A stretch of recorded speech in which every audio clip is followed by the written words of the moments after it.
On January 25, 1995, Moscow's early warning system detected a nuclear missile launch headed straight for the Kremlin, and they had minutes to decide whether to retaliate. For decades, the official story held that a Norwegian scientific rocket caused the scare. A harmless atmospheric research mission. Case closed. Except the more you examine the declassified records, the telegrams, the radar logs, the testimony from Russian officers who were seconds away from launching their own strike, the cleaner that narrative becomes, and the messier the truth gets. Here's what we thought we knew. On that winter morning, Norwegian researchers launched a 4-stage Black Brant rocket from an island off the coast of Svalbard. The goal was straightforward: measure ozone levels in the upper atmosphere. Nothing classified, nothing military.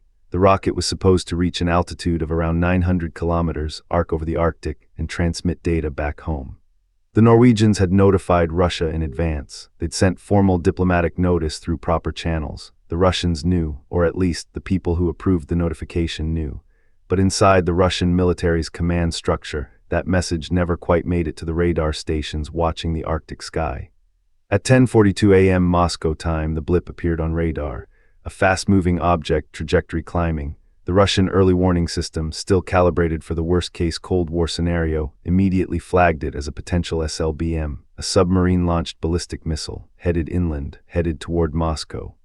The protocol was automatic. The alert climbed the chain of command in seconds. Within minutes, the Russian General Staff knew, the Defense Ministry knew, and crucially, Boris Yeltsin, the President of Russia, was notified. He was handed the nuclear briefcase. The button was live. This is where the standard version of events usually settles into comfort. The story becomes, Yeltsin didn't panic, someone checked the notification. The Norwegians' message was found, crisis averted, science wins, everyone goes home. Except that's not quite what happened, and here's where the documents get interesting.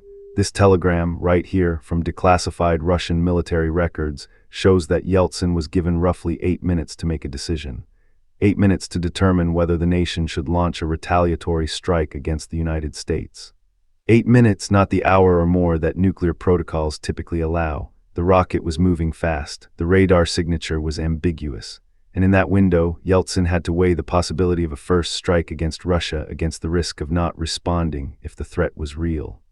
Now the Norwegian notification existed. It was in the system, but it was filed at a level that didn't automatically trigger a cross-check with the radar data. The military was looking at a blip. The diplomats were holding a memo. The two sides of the Russian government weren't talking fast enough. What actually stopped the launch wasn't quick thinking. It was luck and a single officer. General Igor Rodionov, the first deputy commander of the General Staff, ordered a hold. He demanded verification. He wanted more data before the button was pressed. That delay, maybe 3 or 4 minutes, was enough. Someone finally cross-referenced the radar track with the diplomatic notification. The timing matched, the trajectory matched, the identity of the object resolved. It wasn't a missile. It was a rocket. It was science. The alert was downgraded. The briefcase was closed. But here's what the official story doesn't emphasize. This wasn't a system working as designed. This was a system that failed and then got lucky. The notification channels were inadequate. The radar operators weren't briefed. The military and diplomatic sides operated in separate silos. Any one of those failures could have tipped the other way.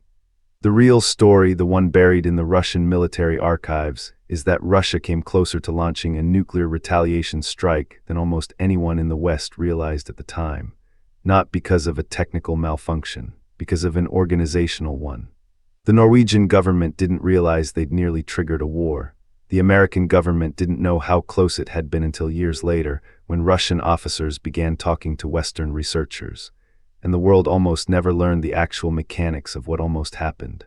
This incident exposed something crucial about the post-Cold War period. The weapons were deactivated, the rhetoric had softened, but the infrastructure, the radar systems, the command hierarchies, the decision-making protocols was still running on Cold War logic, and nobody had updated the paperwork.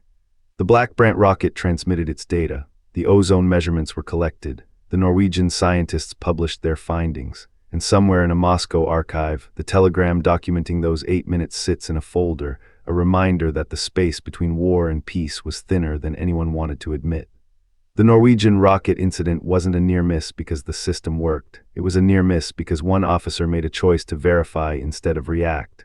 History turned on a procedure, on a pause, on the smallest possible margin. Subscribe. Every week we uncover the moments when the world came closest to ending, and how we never even knew.